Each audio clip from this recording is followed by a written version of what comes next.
Good morning, everybody. This is Damon Bond of Bond Realty Group, licensed real estate broker in the states of Connecticut and New York. Hope everybody's doing well. Today is November 14th. It's Wednesday, November 14th, 2018. Hope everybody's doing well. Welcome to Real Talk. This is where we talk about real estate issues that may affect your life or somebody you know. You can always email me at dbond011@gmail.com. That is dbond011@gmail.com. Or you can always give me a call on my business number, 203-394-8123, 203-394-8123. I will respond to any phone calls, text, emails. I do respond. Sometimes I get a little overwhelmed, but I do respond, and I respond personally.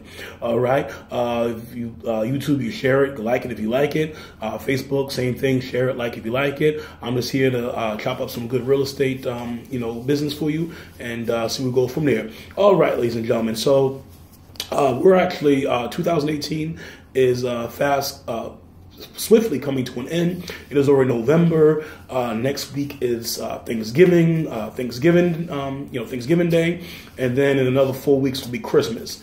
So things are going pretty rapidly. So basically, I want to just summarize something, and I'm going to call this Home Buying 101, a review, if you will. The reason I'm doing this is because, and shout out to the people who've been calling me. A lot of people have been calling me, asking me for some things. So I figured I would recap on everything that we learned so far this year. When purchasing a home. And like I said, even if you already bought a home and it was some years ago, maybe you forgot, maybe a little rusty, things happen. You know what they say, if you don't, use it, you lose it. So I'm just here to, re-energize you, reinvigorate you, and so forth. All right. So first thing of Home Buying 101. Let's talk business here. Number one, first of all, get pre-approved. Have a recent pre-approval. When I say recent, I'm talking about preferably in the last 30 days. Most pre-approvals are good up to 60 days, preferably in the last 30 days or less. So get pre-approved. So you or your partners or significant others are ready to purchase a house, get your finances in order. When I say finance, I mean you're pre-approved. So please, ladies and gentlemen, brothers and sisters and brothers, hermanos y hermanas, okay, get your things together, get your pre-approval together. That means that you go down there, and like I said, you go to any bank. I personally tend to shy away from the, giant monster mega banks. This is my personal opinion. Like Bank of America and so forth. They kind of, they do, I just, in Citibank and Chase, I dealt with them before, but I just find them to be a little kind of poo-poo. I know you say, what does that mean? That's kind of vague. I just mean that sometimes deals fell apart and the client's credit was perfect, and it's some nonsense, So ideally, you go to a credit union. I know in New York City, y'all got MCU out there, municipal credit union. That's good. So you go through your credit union, or you go to, if you're up here in Connecticut, People's Bank is an excellent choice. No, they're not paying me to say that. I'm just giving you my personal opinion. I've dealt with them. They do pretty good work. And they get offer you a lot of programs up here, CHFA and FHA and things like that in Connecticut. And the city, like I said, MCU credit union. And, this is for my personal opinion. Even here in Connecticut, credit unions as well. If you're not sure where to go, you go to any reputable mortgage broker. They could certainly help you out a lot in New York. Okay, there's a lot of them in the 5 boroughs in Westchester County.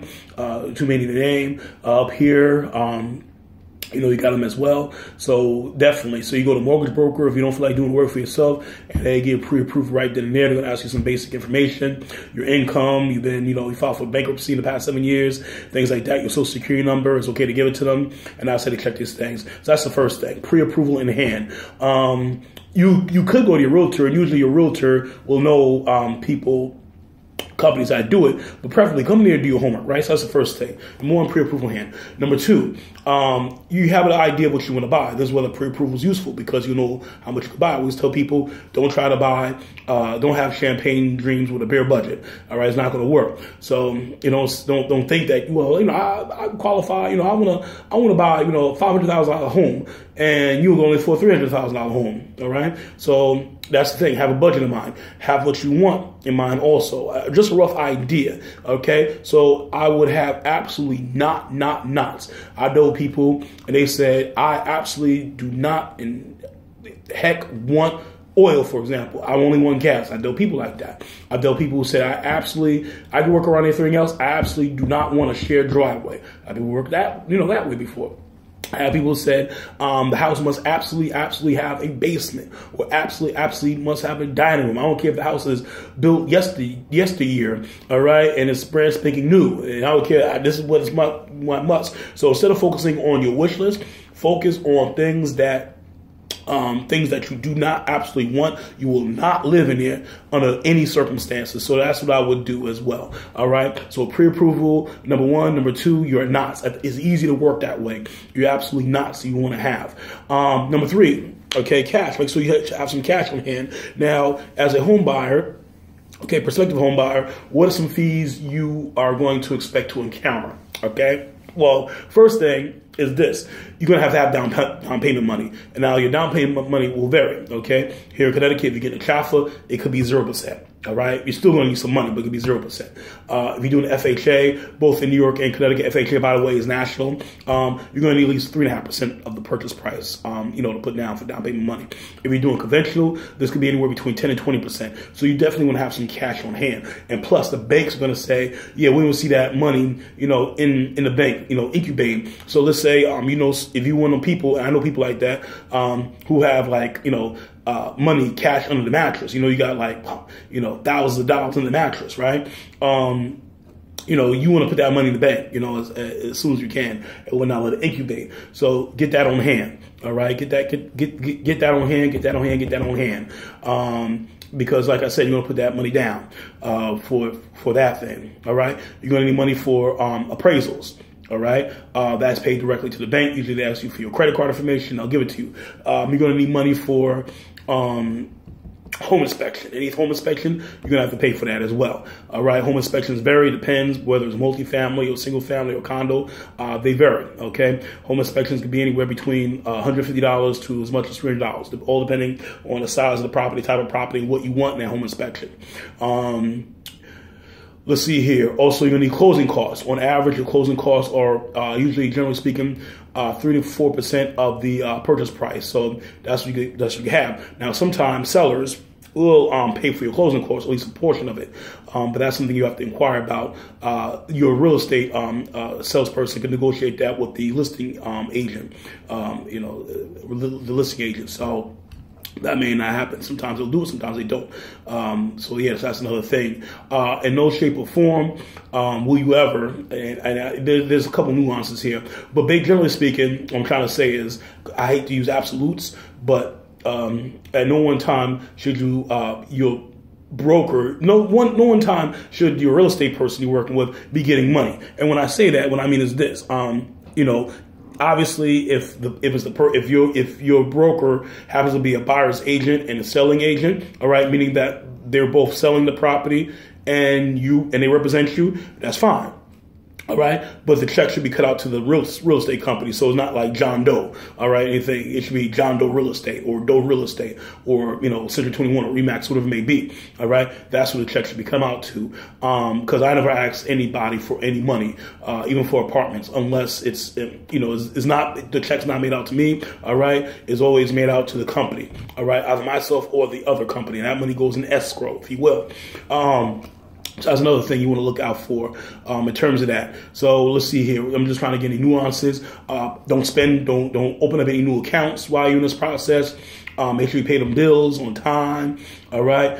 These are things you want to look out for. Some documents you want to have on hand. You want to have some recent pay stubs. You want to have W-2s. You want to have 2 years of tax returns. All right. These are things you want to have on hand so that the way the process will go smooth when purchasing a piece of property. Let's see what else. I'm just trying to get this all down because a lot of people just don't know where to begin. So these are the basics. I've done other videos. I've done other podcasts, whatever it is, on these things. But sometimes it just culminates in one shell, if you will. These are the things you can expect in an average, typical real estate purchase. The typical. Now, there are differences, if you will, short sales, bank loans, or whatnot. I already did those, what pertains to those things over here. But that's not the idea. And there's certain nuances. If you're buying a co-op, for my New York City people and Westchester people, co-ops, they do a little bit different. I did a whole thing on co-ops before. But for the most part, your average real estate purchase, this is what will happen on average.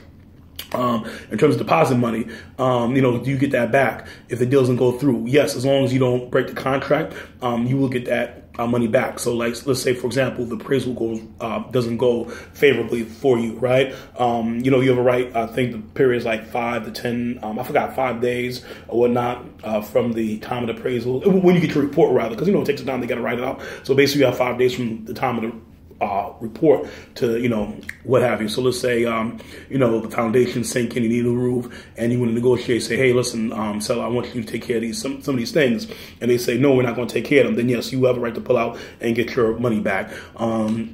If the house isn't appraised, all right, because that's where that appraisal money comes. If the house isn't appraised at value, and they don't want to lower the price, because they can't sell it at that price or whatever it may be, or they decide to rent it out instead, yes, you get your money back as well, because that money is going through escrow. So when you give a deposit money to a realtor, right, that money goes in an escrow account, meaning that nobody touches it. The sellers don't touch it. Nobody touches that money, all right, and the money is only released either if the deal doesn't go through, all the parties agree that, yeah, this deal is dead or whatever it is, and then your money can be refunded, all right, or the deal closes. That's when monies are released, but that money doesn't go to the seller, all right? Nobody gets paid. The attorneys get paid. Attorneys do not get paid. The brokers don't get paid. Nobody gets paid until the close of that deal. All right, so that's the way that works. So I hope this is very helpful because, like I said, I've been having a lot of volume of people that call me, and they're ready. They have an idea what they want. Also have an idea of location. You could put place, and once again, instead of figuring out places you would live, it will be easy to go from the approach of places that you would not absolutely not, no heck way would you have absolutely. I think it's a lot easier to do with that, so you have more to work with. All right. So I hope this information was useful. Hope it was helpful. And please, like it on Facebook, share it with anybody who uses information. So thank you for tuning to Real Talk. This is Damon Bond, licensed real estate broker in the states of Connecticut and New York. You can always give me a call, 203-394-8123, 203-394-8123, or you can email me at dbond011@gmail.com. That is dbond011@gmail.com, dbond011@gmail.com. Thank you. It's been a pleasure. This is Damon Bond, Bond Realty Group, licensed real estate broker in the states of Connecticut and New York. Hope everybody as well. Stay safe, stay warm, and be at peace. Have a wonderful, wonderful rest of the day. Good day.